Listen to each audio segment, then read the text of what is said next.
आपको पहले भी कथा में कहा, जब कोई विशेष कार्य होता है और वो कार्य नहीं हो रहा होता है तो क्या करा जाता है? जल, जहां आप लोगों ने पहले स्मरण किया है, जैसे ये शिवलिंग है,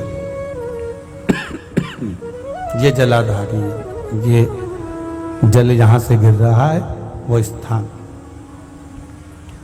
जब विशेष कोई कार्य होता है, अटक रहा है, नहीं हो रहा, गणेश जी वाली जगह पर जल चढ़ाइए, सबको मालूम है ना जलाधारी में। फिर षडानंद कार्तिकेय वाली जगह पर जल चढ़ाइए, बीच में अशोक सुंदरी का स्थान है, वहां जल चढ़ाइए। चढ़ाते चढ़ाते मां पार्वती मैया के हस्त कमल पर जल चढ़ाकर फिर शिव जी पे जल चढ़ाइए। थोड़ा सा जल बचाइए, वो जल बेलपत्री के वृक्ष के नीचे ले जाकर अपने मन का भाव कहकर चढ़ा दीजिए। 4-5 दिन चढ़ाकर देखिए, बाबा हाथ पकड़ लेगा और वो कार्य सफलता देगा। एक बेलपत्री शिव जी पे से उठा लीजिए, धो लीजिए।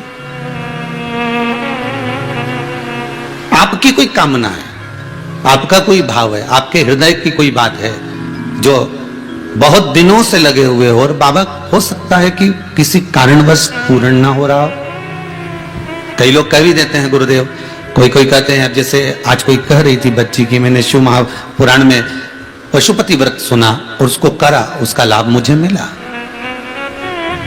मेरे पति ने भी करा, उसका भी लाभ मुझे मिला।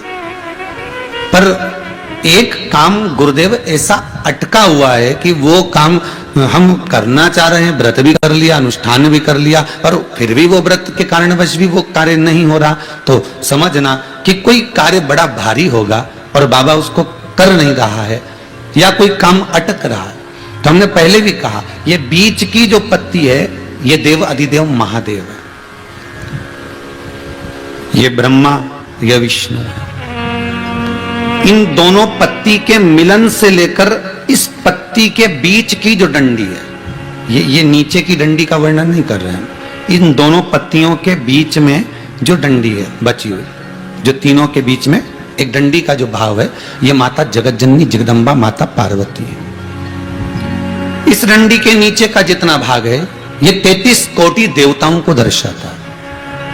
बेलपत्री के नीचे पिछले वर्ष की श्रावण की कथा यदि आप निकालेंगे और उसको पेज पर जाकर आप सुनेंगे तो आपको प्राप्त होगा कि उसमें भी कहा था कि जब आप पशुपति व्रत कर रहे हो या कोई नियम धारण कर रहे हो या कोई आपने नियम उठा रखा है और वो कार्य आपका हो ही नहीं रहा, आपने 2 बार पशुपति व्रत कर लिए, आपने ये कर लिया, आपने प्रदोष कर लिया, आपने सोमवार कर लिया, आपने सारे अनुष्ठान कर लिए, बहुत सारे उपाय भी करे तो भी नहीं हो रहा, तो इस बीच वाली पत्ती पर शहद लगाकर बाबा का जो शिवलिंग है उस शिवलिंग को इसको छुआ दीजिए या उससे चिपका दीजिए और उस पर अपनी हथेली रखकर कामना कर कर वापिस घर को आ जाइए। बाबा आपकी वो मुराद शीघ्र 3 महीने के अंदर पूरा कर ही देता है। ये पक्का। आपके जीवन में ऐसा लगने लगे कि हाँ बहुत कष्ट है, कर्जा भी बढ़ गया, तकलीफें भी बढ़ गई, बहुत दुख भी बढ़ रहा है, कहीं परिवार सही नहीं चल रहा है, तो प्रयास करते रहा करो। हफ्ते में एक बार एक चावल का दाना जल के पात्र में डाल लिया, एक काली मिर्च जल के पात्र में डाल ली और उस जल को ले गए, थोड़ा सा चंदन का छींटा डाल दिया, ले जाकर शिव जी को समर्पित कर दिया। शंकर को जल चढ़ाने के लिए 5 स्थान हैं जहां शिव को जल चढ़ाया जाता है और शंकर उस जल को स्वीकार करते हैं, जिसको पंचगंगा कहा गया। आप शंकर जी के मंदिर में जाकर ये कभी ना विचार करना कि पार्वती जी को ढूंढना पड़ेगा या गणेश जी को ढूंढना पड़ेगा या कार्तिकेय जी को ढूंढना पड़ेगा या भैरव को ढूंढना पड़ेगा। हमें शंकर के मंदिर में जाकर किसी देवता को ढूंढने की जरूरत नहीं है। जहां शंकर भगवान का शिवलिंग रखा हुआ है वो माता जी का हस्तकमल है, माता पार्वती जी का स्थान है। जहां शिवलिंग रखा है वो शंकर भगवान है। जहां जलाधारी है उस जलाधारी के पास में जहां पानी बहता है बीच में अशोक सुंदरी का स्थान है। जहां से पानी बह रहा है उसका राइट भाग वहां गणेश जी का स्थान है, लेफ्ट भाग कार्तिकेय जी का स्थान है। शंकर भगवान के ऊपर जो जल गिर रहा है वो शंकर भगवान की 5 लड़कियां जया, विषहरा, शामलीबारी, दौतली, देव, ये शंकर जी की 5 बेटियां ऊपर हैं। जहां से पानी बहकर उस निकासी से, जहां नाली बनी रहती है, पानी जहां से निकलकर बाहर मंदिर के जा रहा है, वो 33 कोटि देवताओं का स्थान है। इसलिए सारे मंदिरों की परिक्रमा हो सकती है, पर शंकर जी के मंदिर की परिक्रमा नहीं करते, क्योंकि वो जल जो जा रहा है वो 33 कोटि देवताओं का स्थान है, उसको हम लांघ नहीं सकते। सबसे पहले शिव जी का जो जलाधारी है, उसमें राइट भाग पर अपनी मनोकामना कर कर जल चढ़ाएं, फिर लेफ्ट भाग में चढ़ाएं रोग मुक्ति के लिए। अशोक सुंदरी की जगह पर चढ़ाएं, ये तीसरा स्थान। चौथा स्थान माता पार्वती जी का जो कटी भाग है, जहां पर शिवलिंग रखा हुआ है, उस भाग पर जल चढ़ाएं, चौथा भाग। पांचवा भाग शंकर जी के ऊपर चढ़ाएं। ये 5 जगह पर जल क्रमवाइज चढ़ाएं। हजारों लाखों बीमारियों में कुंदकेश्वर भगवान का नाम ही काफी है। कुंदकेश्वर, यदि शरीर में रोग हो गया और वो रोग समाप्त ही नहीं हो रहा, 4-6 दिन हो गए हॉस्पिटल में पड़े, डॉक्टर अपना काम करे, उसको करने दो।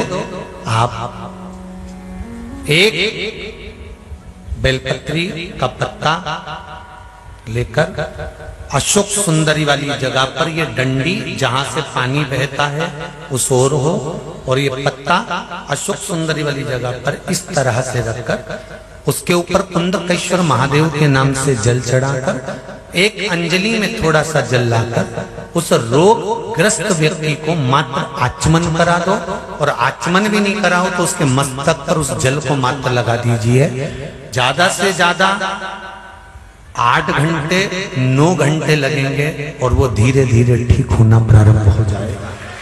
भारी से भारी रोग है तो भी कुंदकेश्वर भगवान का मात्र स्मरण करा।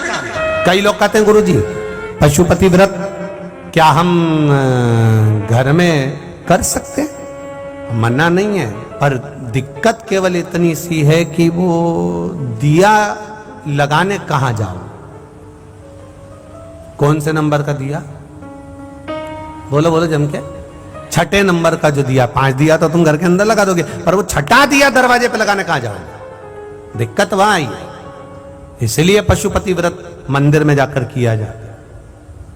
कोई भी व्यासपीठ से अगर बताया जाता है तो आप लोगों को कहा जाता है कि मंदिर में जाकर करो, मंदिर में पहुंचकर करो। मंदिर में जाकर करो क्यों?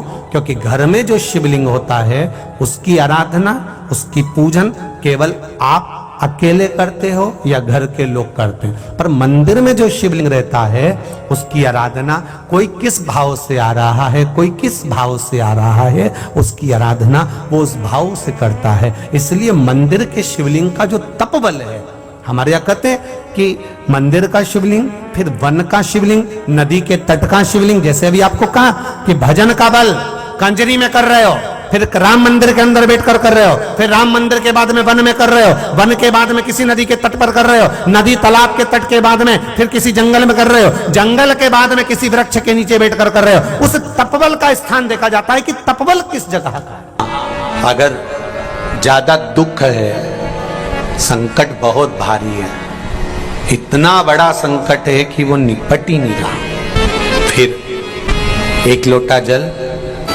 उसमें थोड़ा सा चंदन का छींटा, एक सफेद पुष्प शिवजी पर चढ़ाकर उस चंदन के जल को, लाल चंदन मिल जाए तो ज्यादा अच्छा, शंकर भगवान पर धीरे धीरे अपने हृदय की कामना कर कर समर्पित करें। सुनेगा।